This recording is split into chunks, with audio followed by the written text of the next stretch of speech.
Mother of all reforms, will Prime Minister Modi do it? Prime Minister Modi can become one of the most outstanding political icons of all time the world over if he rids the politics of corruption systemically. Many reforms are talked about, some of them game changers: financial reforms, agricultural reforms, judicial reforms, labor reforms, land reforms, educational reforms, administrative reforms, electoral reforms, and the list goes on. But there is one reform, which in my view could be the mother of all reforms. It has the potential to lead to the best of reforms in future. If not done, all other reforms will continue to produce only suboptimal results. It's centered around government funding of political parties, not just elections, and making political corruption almost impossible. Political parties and individuals should not be allowed to bring in their own money into politics, except for new parties or independent politicians. What's the biggest challenge the nation faces? We grossly underestimate the cost of corruption. If there's an end-to-end bribe of 15% in laying a road, the cost of corruption is not the mere 15% bribe money. Less money is available for laying the road, which makes the road bad. Since there's political patronage, there's inadequate oversight. So, the money that goes into laying the road is even less, making the road worse. The road slows down traffic due to poor laying, and the people who travel suffer delays. Add the value of time lost due to poor road conditions for travelers, and the nation suffers so much of time loss in business, office work, government work, time with family, medical emergencies, etc. The road develops potholes that cause short-term and long-term physical damages to the travelers, and some even die as a result. The road has to be repaired and relayed frequently, which takes away the valuable time of the government officials, which could have been used for better purposes, and also costs several times the cost of laying it once right. Poor roads damage the vehicles, adding to their cost of maintenance. Frequent repair of roads damages other underground infrastructure. Rainwater doesn't reach stormwater drains, not to speak of the fact that it doesn't get stored for later reuse, prolonging the agony of road users. This is just one example. In the financial sector, we see major frauds, and its magnitude has only been growing since independence.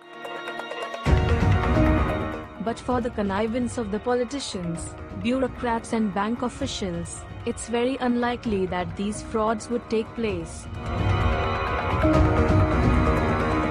What's the cost of these frauds?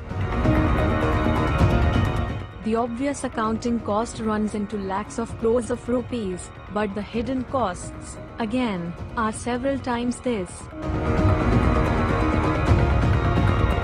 One can give lots and lots of such examples from just about every realm. Suffice it to say, the monetary and non-monetary cost of corruption is humongous, several times the actual swindling by way of corruption.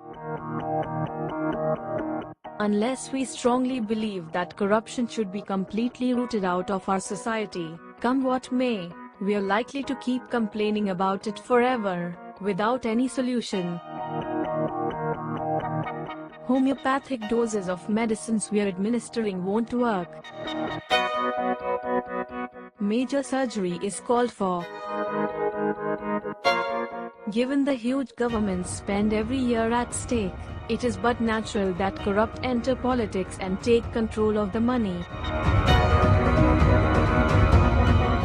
When you add up what all politicians, not just those in power, but even ruling party men outside the government and opposition party men, up to the village level, earn through corrupt ways, using their political power, it would run to tens of lakhs of crores of rupees, equivalent to a high percent of the GDP, not just GDP growth.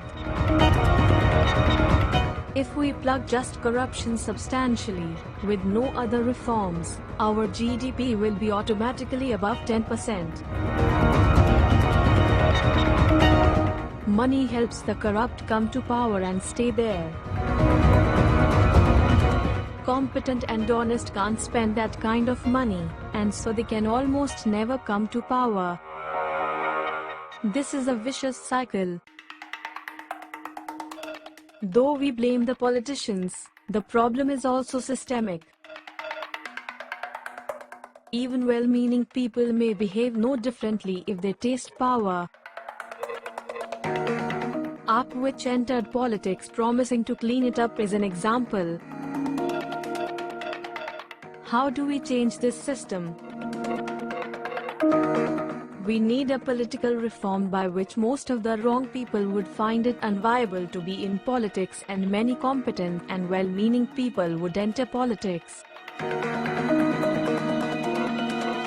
If this were to happen, politics would become a true battlefield of ideologies, between liberalism and conservatism, between left and right, between value systems and beliefs, etc. The role of black money power in politics would diminish substantially. How can we address this problem?